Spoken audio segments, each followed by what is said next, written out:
Hey guys, welcome back to the channel. Techno Talks here. So today I'm going to be unboxing the Google Pixel 4a. So I finally got my hands on one of these and it's been a long time. I pre-ordered it around 20 days ago. I finally received it today and I guess we're going to be unboxing it today. So this video is not going to be a review about the phone. I'm going to make a review and first impressions video after this video. So this one's only going to be about an unboxing and some of the specs on this phone.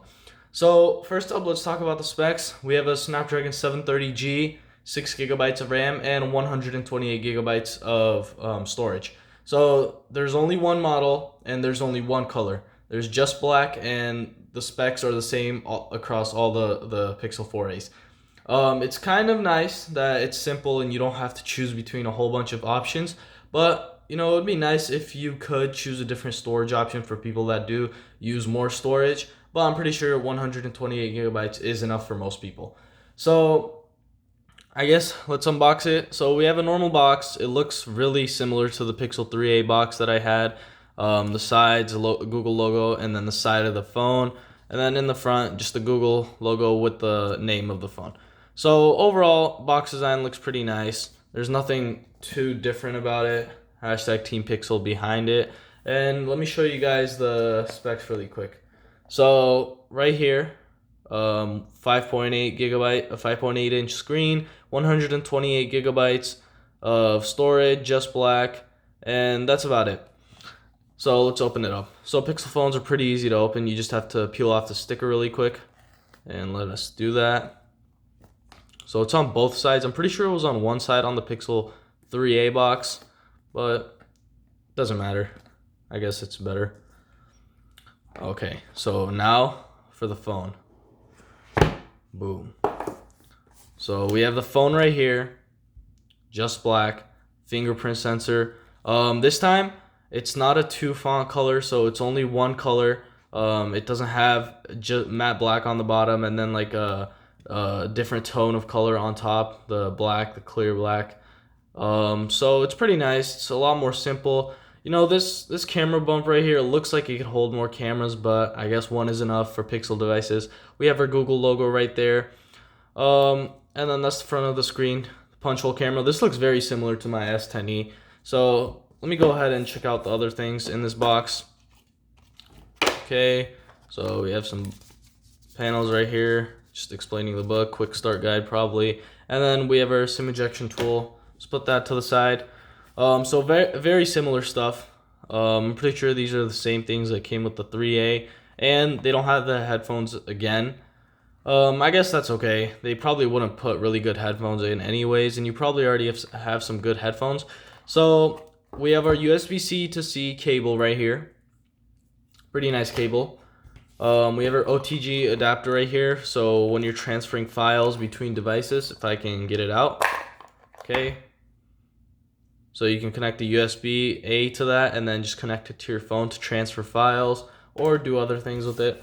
And then we have our 18 watt fast charging brick. So it's pretty nice. 18 watts is really good, especially for the battery on this phone. 3,140 milliamp hours battery. So it's an improvement from the 3A. So that's about it for the box. So let's get on with the phone now. Here we have the phone, really nice design. The back is polycarbonate, so it's plastic again, but the feeling is the same as always. It's really nice. We have this whitish green power button right here. Yeah, I guess it has a little green tint on it. And then we have a volume rocker on this side. So everything is on the right side. Let's get this off really quick. Let me be quiet so you guys can hear this. So not too many wrappers this time, only on the front screen. I guess that's okay, so you don't get scratches on that screen. So now let's check out the phone really quick.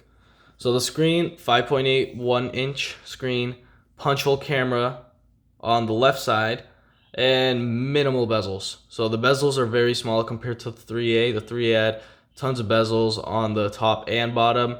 So it's a huge improvement, this 4A right here.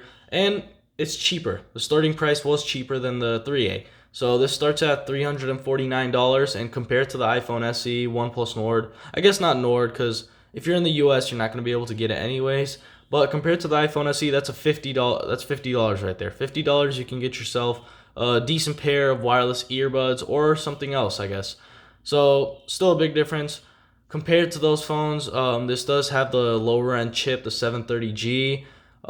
They could have put a better chip like the one in the OnePlus Nord, but I guess to cut that $50 off and make this price point this low, they had to do it.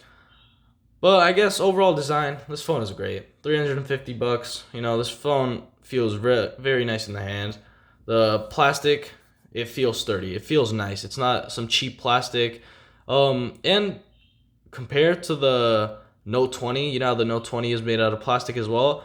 If you guys have heard, you know, sometimes when you tap the back, it feels like there's some area under it. There's some open space. This phone right here has some nice plastic, so we don't have that problem.